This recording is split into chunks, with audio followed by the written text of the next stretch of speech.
The next two speakers are here. I'm happy to introduce Professor Alessandro de Luca. I'll give you a little brief intro, but please go ahead and sit. No. You're good. Okay. Oh, go ahead, if you wish. Oh, yeah, I should be talking at a microphone, I guess. Professor De Luca is originally from Rome, studied in Rome, and continues as a professor at the University of Rome, La Sapienza. I guess if you're from Rome, where else should you go, right? So you've... And his work certainly fits in this workshop very well. He's done a number of works many years back on feedback control of non-holonomic robots.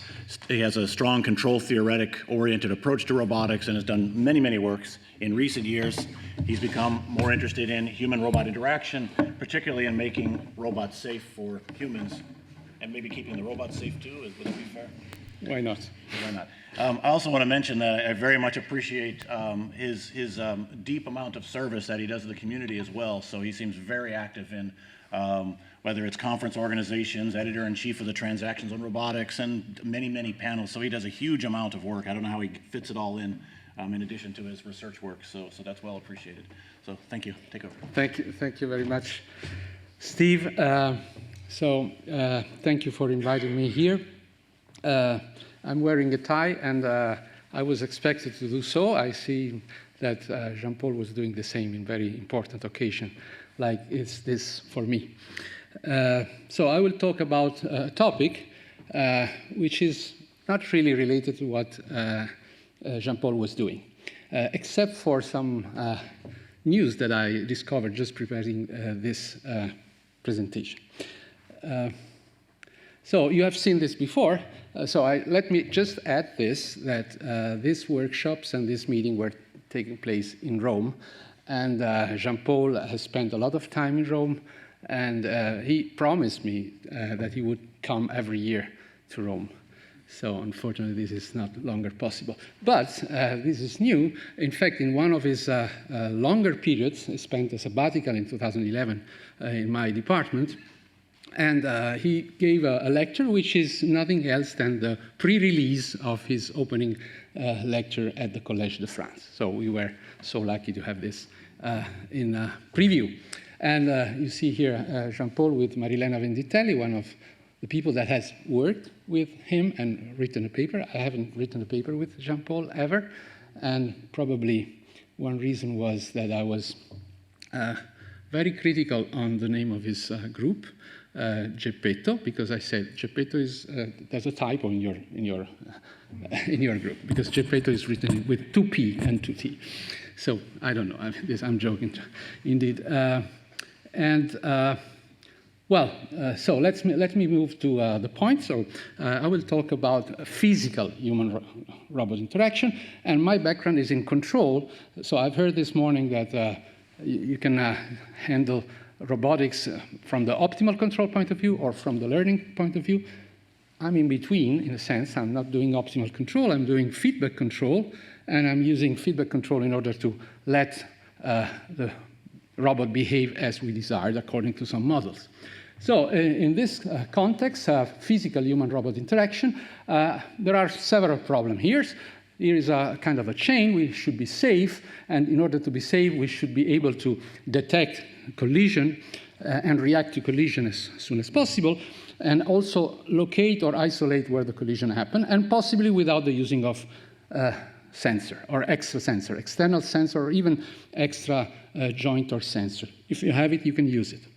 The second aspect is the most common that you find in Industry 4.0. When you hear about human-robot collaboration, what is in fact is just coexistence. They are not doing something together, but they are sharing the same workspace. But if you want to do that in safe manner, you have to continuously monitor the workspace, so you need extra sensor, and you have to implement some collision avoidance schemes. And you should do this in real time. And finally, the most interesting part is when you interact intentionally with a human, because you want to perform something together. So you need to estimate, because you cannot measure them directly, the contact forces, and based on these contact forces, achieve some kind of human-robot collaboration. You may have a force sensor at the wrist or not, and this is what I'm talking about now. Now, in order to address this several control problems, safety-related, after a while we decided that we have to put everything into a architecture. This is a good thing to do if you develop software. And we organize this in 3 layers, which are always active. The most inner layer is safety. And in fact, with safety, we should handle collision detection, isolation, and reaction. Then coexistence. Indeed, if you have coexistence and something goes wrong, the lower level should come in, and you have to react and stop the robot or whatever. But then, on top of that, you may coexist with your robot, but at some point, through some communication, which could be a hand waving, a voice command, or touching, and so on, the robot understands that you want to collaborate, and then you switch to this other situation. And typically, you coordinate with the robot typically with physical interaction. There are other possibilities. Just to have an idea of what we mean to that, this is a video taken from, was a finalist video at IRAS 2013, and you can see the 3 layers always active. And here Fabrizio Flacco is waving, and then the robot is going to his hand, but is avoiding the other part of his bodies. And then when he's taking the end effector, then is following like in a play mode. Okay. But I think that the last part of this short video is most important. Of course, it tries to avoid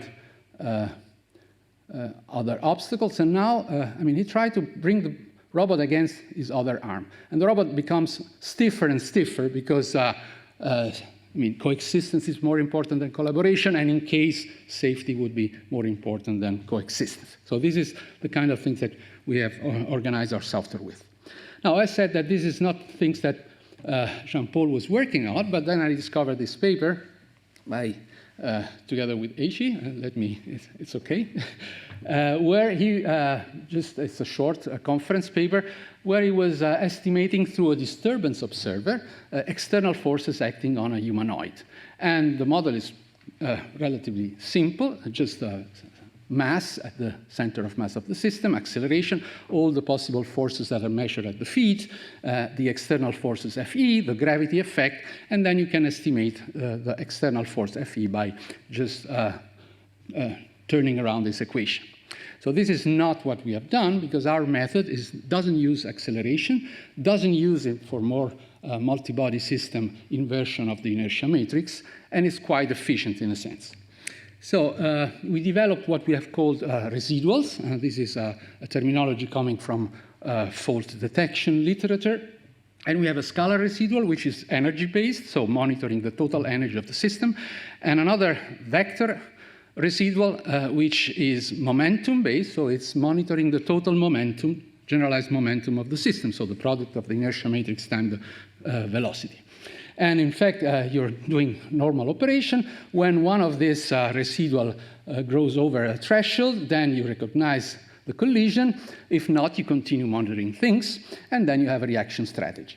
The reaction strategy deactivates the normal mode of operation, and as soon as the collision has passed, and in fact, these residual are able to detect also the fact that you're no longer in contact with the environment or with the human, then you can start doing things again. And this is the mathematics of the vector residual, the momentum-based residual. It's model-based, but it's model-based in a smart way, in the sense that it doesn't use acceleration, doesn't use inversion of inertia, like when you're doing parallel simulation of your system. And the result is the last formula on top, which is the decoupled linear equation of a stable filter, which means that the residual is 0 when you're no contact. It grows excited by the resulting joint torque from the collision, and when this is gone, it returns to 0, so that you can restart normal operation, all in the same vector signal. And it has more important properties like being able to isolate which link collided in a generic case. And here are very old videos that we recorded, because this activity started when I was in sabbatical at DLR with Aline and Sami at the Dean. And here you can see the robot is in 0 gravity, so that you don't bias the reaction of the robot. There is no sensor at all externally.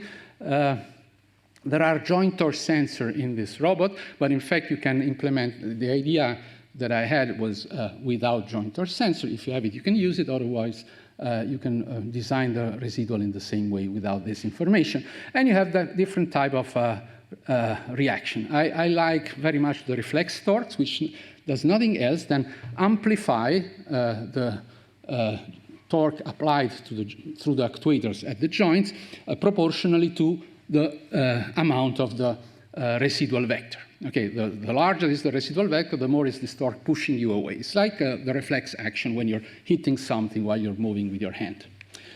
And of course, you have a lot of possibility of reacting. Here is just a taxonomy of things. It's a portfolio of possibility. The simplest reaction that you do is just stop the robot. But indeed, if the robot has hit you and you have the robot against you, this is not the most safe situation, so you may wish to have a reflection.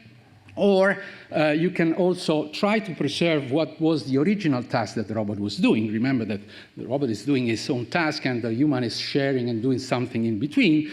So for instance, if you have a Cartesian path, you may just stop the timing law, reverse the timing law, and then resume without abandoning the path if the entity of the residual is not too large. If the entity of the residual is not too large, you have to abandon the task because it's too unsafe. And similarly, if you have a Cartesian trajectory and you have a redundant robot, you can do several things. So you can accommodate in the null space of the end effector task the reaction of the robot without abandoning the task. And this is, in fact, the result of this video, where the robot is supposed to do an hexagon in space. And you can touch, and the robot accommodate this, and it's in a relaxed state, but not abandoning the task. But if you push harder,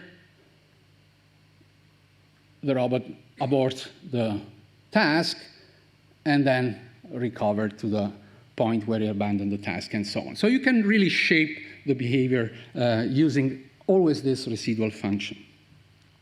Now, what about coexistence? So the second layer, we use a simple RGBD sensor, Kinex, very cheap.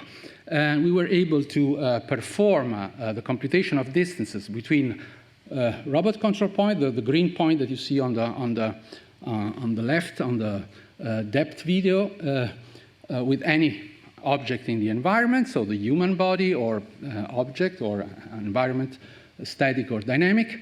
Later on, we implemented a parallel version of this so that we can consider all the points of the robot, not just selected control points, and we're still running at 300 Hertz, which is faster than the frequency at which Kinect provides sensor data. But remember that we are controlling the robot at 1 kilohertz, so we can predict what is going on with the latest image and then update the image and have this. So having a distance, an efficient distance computation allows you to use your favorite collision avoidance scheme, okay? Artificial potential, vortex field, elastic band, whatever you want to use. And we implemented this with 2 Kinects also in an industrial cell. Very simple. This was a huge robot, not a lightweight collaborative robot. It was a ABB RB 4600. The robot is moving, and the human may enter into this cell just to inspect what's going on, and at this point, the robot would stop and then resume. Okay? Because it's an industrial application, we were forced to use safety-certified sensor like laser scanners, which are much worse than our Kinects in order to locate the human, and also they are very conservative, and so they switch on if you're very far from the robot, while you have seen that with the Kinects we can go very, very close with our algorithms to the robot itself. Okay, so now collaboration. So third layer, I will spend some more time on that. So the task is, first of all, localize if there are some contact and where these contacts occur on the surface of the robot. Now, since our intention is to do something with this exchange of, with this interaction, we should estimate the contact forces. And then here the control comes in, so use this information, try to achieve some desired behavior for the robot. And the idea is to combine this model-based internal information given by the residual, which should be 0 if you have no contact, but then all of a sudden jumps out of 0, and being a vector, you can detect which is the link that has collided, not exactly in which location, but at least which link has collided. And then in parallel, you're monitoring the behavior of your system with any system. We are using a depth sensor, but you can use cameras, whatever you wish.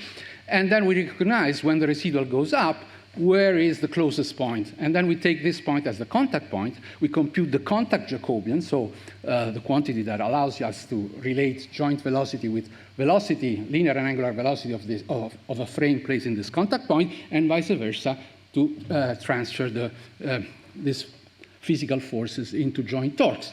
So our residual, in fact, is nothing else than the proxy of this external torque, so the resulting of this gamma force, generalized force, because it includes linear force and moments. So at this point, you have a linear equation. You can do a pseudo-inverse. We found out that most of the time, the moment is very critical. It's better to estimate only with this residual, only the contact force. Because in order to apply a moment, you have really to embrace the robot with two hands and then apply a momentum on the link. So with this in mind, this is our early result of estimation. And here you see that the two yellow marks are following just the hand in this video. It's the early version. And the red point is where the contact occurs, and the red line is the intensity of this force.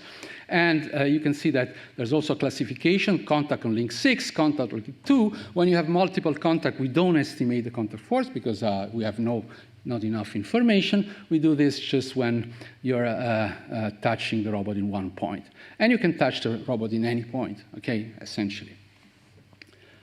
Okay, let's move on. There are cases in which if the contact occurs, if you have many degrees of freedom, or at least 6, and you're hitting the robot at the end, so beyond at link 6 or beyond, if you have more links, then you can reconstruct also the contact force, if you imagine that a pure contact force is being applied, without any information from the external monitoring. This is things that we have shown also in the TRO paper with Aline and Sami in 2017. Or you can equip the robot with more sensors. This is the latest DLR arm, a very nice tool. It's 7 degrees of freedom. It has joint torques on each joint. It has an end effector force torque sensor integrated, and it has a base force torque sensor. Now, with this redundancy of sensor, you can do a lot of things. You can design a more generalized version of the momentum base, and then you can detect multiple contact, estimate the intensity of the force at several points. You can handle singularities. There are some cases where the residual is not able to capture any contact force, so you can push the robot close to the base, and so on and so on. So this is a very nice thing. Indeed, in this case, you need to have more sensor, and you make the best use of it. Now, the other point is how do you distinguish between contact and collaboration? Okay, we can use still the residual, and the idea is very simple. We filter the residual being a filtered singlet itself, so we can design two residual with two different bandwidth, and if we assume that intentional contact are soft and collision are hard, so that they have component in the frequency domain at a higher frequency. So for instance here, this is a collision. This was not intentional, and it corresponds to peaks in these blue plots at the end. The robot starts again moving, but if you're holding the robot in a more softer way, for instance like this, then he recognizes intentional and switches to a collaborative mode. So okay. So in this collaborative mode, you can do several things. We implemented a number of control laws, which are standard in robotics: admittance control, impedance control, with natural impedance or modifying the impedance, hybrid force velocity control. The main point is that we don't do this at the joint level or at the end effector level. We do this at the contact level, the contact point that we detected during operation. Well, let me skip this. So if you're a bit familiar with textbook, this is what you implement when you're doing a joint compliance level. So you have a force acting somewhere in the structure, and you impose that the each joint behaves as a spring and damper with respect to a reference position. So the robot will go away when you push and come back to the configuration that you started with. Or you can do Cartesian compliance, same story, you're imposing some compliance, so stiffness and damping at the end effector. Now, if you want to modify also the apparent inertia, then everybody should know that we need to measure force in this context. So if you do joint impedance, you may need joint torque sensor. If you're doing Cartesian impedance, you may typically use a force torque sensor. So what we are doing here is we are doing a contact point impedance, if we want to do those. So imposing a desired mass, spring, and damper at the contact point. We are not measuring this contact force. We are not using any other internal sensor, but we are estimating force with our method. Okay, so we are replacing this as a proxy, and then we get along with that. So for instance, these are two examples of impedance control. The first on the left is with the natural robot inertia at the contact point. So JC is the Jacobian of the contact point, which changes depending on where you touch the robot. In the second video, we are changing the impedance in the various directions by changing the apparent masses. This was just a choice. So this is kind of simple. What about controlling force? Now, controlling force has a different behavior. Here, you detect the contact, and you're imposing a force control, and you regulate force, for instance, to 15 Newton. Okay? And if you have seen this video, maybe I can show it again. When you're pushing, the robot retracts. But if you're pushing too low, the robot follows you because it needs to find a 15 Newton, okay? Which is completely different from an impedance model scheme. And here again, 15 stands for this 15 Newton. You can set whatever value here. And we discovered, I mean, at the first point, we made a mistake. We thought that we could control force in any direction. But in fact, you can control force only in the direction where the human is pushing. Because in the other direction, there is no reaction from the human if the robot tries to impose this. It's like the consistency problem in hybrid force-velocity control. If you're thinking to be on a table and you want to push on the table, you can regulate force. But if the table is like this, you push and nothing happens, and this is going to be transferred into an acceleration. So this is the task-compatible control of contact forces. Now, last two applications. There are, in this project, Simplexity, we should use a robot, a collaborative robot, actually a universal robot one, 6 degrees of freedom, in order to sustain an object which is being polished by a human. Okay? And the human would like to reconfigure the orientation of the object while he's working on it. Okay? So this is the idea. Now, if we have a force torque sensor, and we're using here a force torque sensor, so we can detect any force that occurs at the end effector level. But we cannot measure forces which are before. So we use our residual for estimating the forces that may happen. And then we select how to react to this. And the result is the following one. So here there's no object. So imagine that the hand is pushing against the object. The robot stays fixed because you have to do the work. And then you reorient the robot by keeping the same position, by changing the orientation. You continue your operation, and you can do the two things at the same time. So keeping the object in position where the human worker should work on it, while reconfiguring by a simple, I mean, not going to the keyboard or even giving a voice command. You don't know how to specify that you would like to see the other part of the object that you're working on.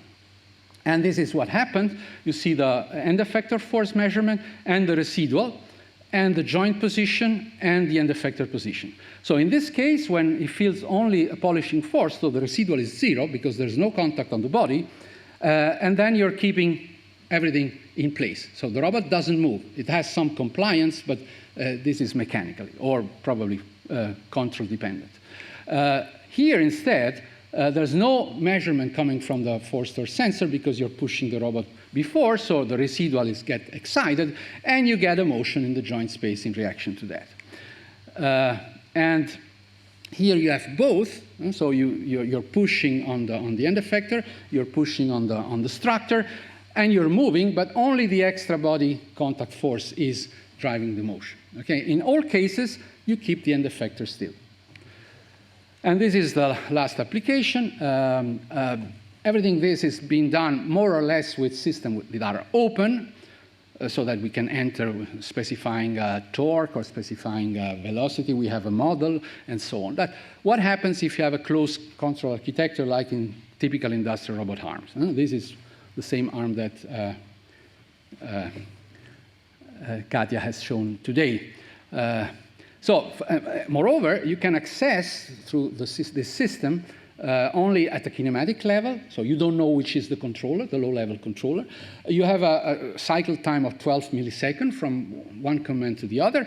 You gather from your robot just the joint position, and in this case, the motor currents. You cannot impose the motor currents, but you can measure them, in particular, just the absolute value of them. I don't know why. I mean, this is what happened. So we implemented the same idea with two-level filtering. We don't have a residual because we don't have a dynamic model, so we're just processing data, in this case, motor currents. And you can see that the robot is able to recognize contact, and this is, in fact, a collaborative mode where the second set of filtered version have been excited, and from there on, you can push the robot around as you wish. Remember that there's no sensor, nothing here. It's really a poor man robotics version. So, concluding, over the years, we have been developing this human-robot coexistence and collaboration in the premises of safety, so detection, reaction, and collision avoidance. Many of these things, in particular the collision detection algorithm, has been extended to UAVs, to humanoids, to soft robots. I mean, it's quite straightforward. We can distinguish intentional contact from accidental one. We can estimate in a reasonable way. Okay, we did also some baseline test with external sensor. It's good, at least at steady state. And essentially, our works puts itself at the low level, I would say. These are control bricks that you can use in any application. If you prefer to use admittance control or hybrid force velocity control or impedance. But it's generalized at the contact level. This is the novelty. And of course, it works also with limited model information. And there are many more things that could be done starting from here, in particular, merging model-based techniques with data-driven techniques. Okay, thank you very much.